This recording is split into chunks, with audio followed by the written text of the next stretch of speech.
மேட்டூர் அணையிலிருந்து ஒவ்வொரு ஆண்டும் டெல்டா பாசனத்திற்காக ஜூன் 12ஆம் தேதி தண்ணீர் திறப்பது வழக்கம்.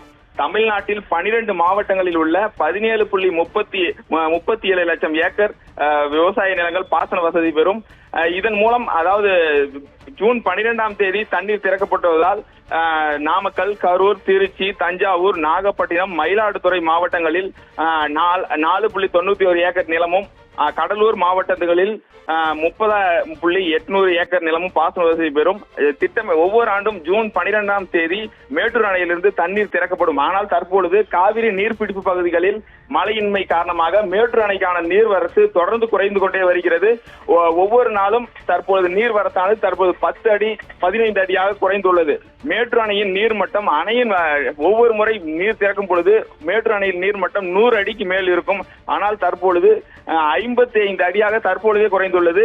இன்னும் வரும் காலங்களில் கோடை காலம், இதற்காக தண்ணீர் பற்றாக்குறை இதெல்லாம் ஏற்பட்ட பொழுது இந்த ஆண்டு திட்டமிட்டபடி மேட்டூர் அணையிலிருந்து டெல்டா பாசனத்திற்கு தண்ணீர் திறப்பது கேள்விக்குறியாக உள்ளது. இதனால் விவசாயமும் செய்ய முடியாத சூழலும் உருவாகி உள்ளது.